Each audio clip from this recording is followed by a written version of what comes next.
महाभारत हिंदुओं का ही नहीं समस्त मानव जाति का ग्रंथ है और प्रत्येक मनुष्य को इसे पढ़ना चाहिए। आज के इस वीडियो में हम आपको महाभारत का एक ऐसा प्रसंग बताएंगे जिससे आज का मनुष्य बहुत कुछ सीख सकता है।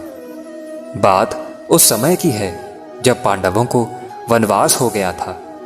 वनवास जाने से पहले पांडव ने भगवान श्री कृष्ण से पूछा था, हे श्री कृष्ण, अभी यह द्वापर का अंतकाल चल रहा है, आप हमें बताएं कि आने वाले कलयुग की चाल या गति कैसी होगी। श्री कृष्ण कहते हैं, मैं तुम्हें इसका सीधा सा उत्तर तो नहीं दे सकता, लेकिन तुम पांचों भाई वन में जाओ और जो कुछ भी दिखे वह आकर मुझे बताना। मैं तुम्हें उसका कलयुग में प्रभाव बताऊंगा। उसके बाद पांचों भाई वन में चले गए। वन में उन्होंने जो कुछ भी देखा उसे देखकर अचंभित रह गए। तो आखिर उन्होंने वन में क्या देखा और श्री कृष्ण ने क्या उत्तर दिया, चलिए जानते हैं इस वीडियो के माध्यम से। मैंने तो पहली बार 2 सूंड वाला हाथी देखा। यह मेरे लिए तो बहुत आश्चर्यजनक था।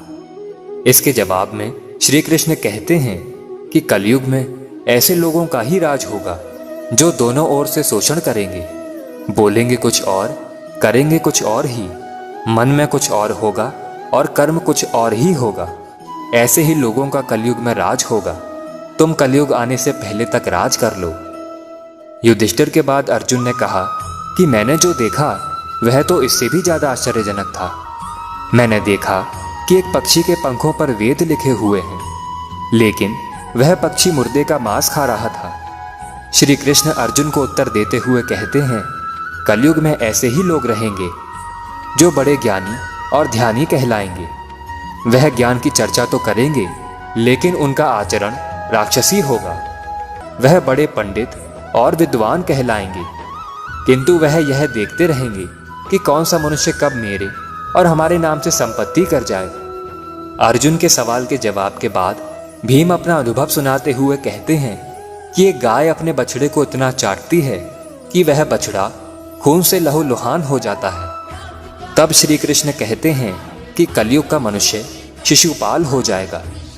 कलयुग में माँ की अपने बच्चे के लिए ममता इतनी ज्यादा बढ़ जाएगी कि उन्हें अपने विकास का अवसर ही नहीं मिलेगा। मोह माया में ही घर बर्बाद हो जाएंगे।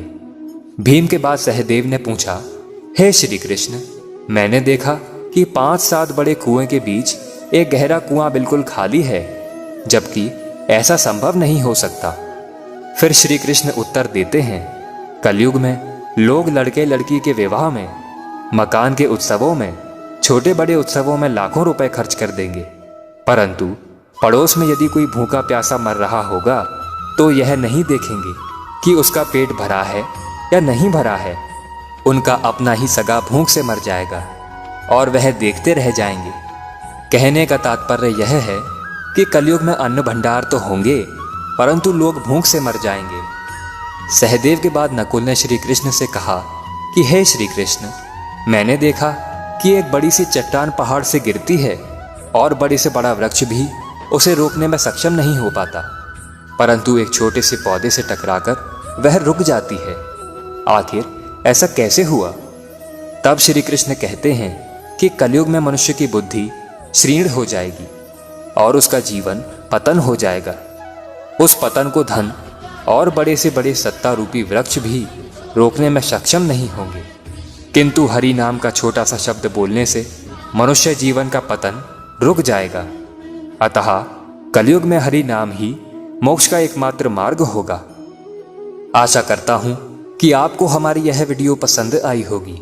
अगर पसंद आई है तो वीडियो को एक लाइक कर दीजिए एवं कमेंट में एक बार लिख दीजिए, जय श्री कृष्णा।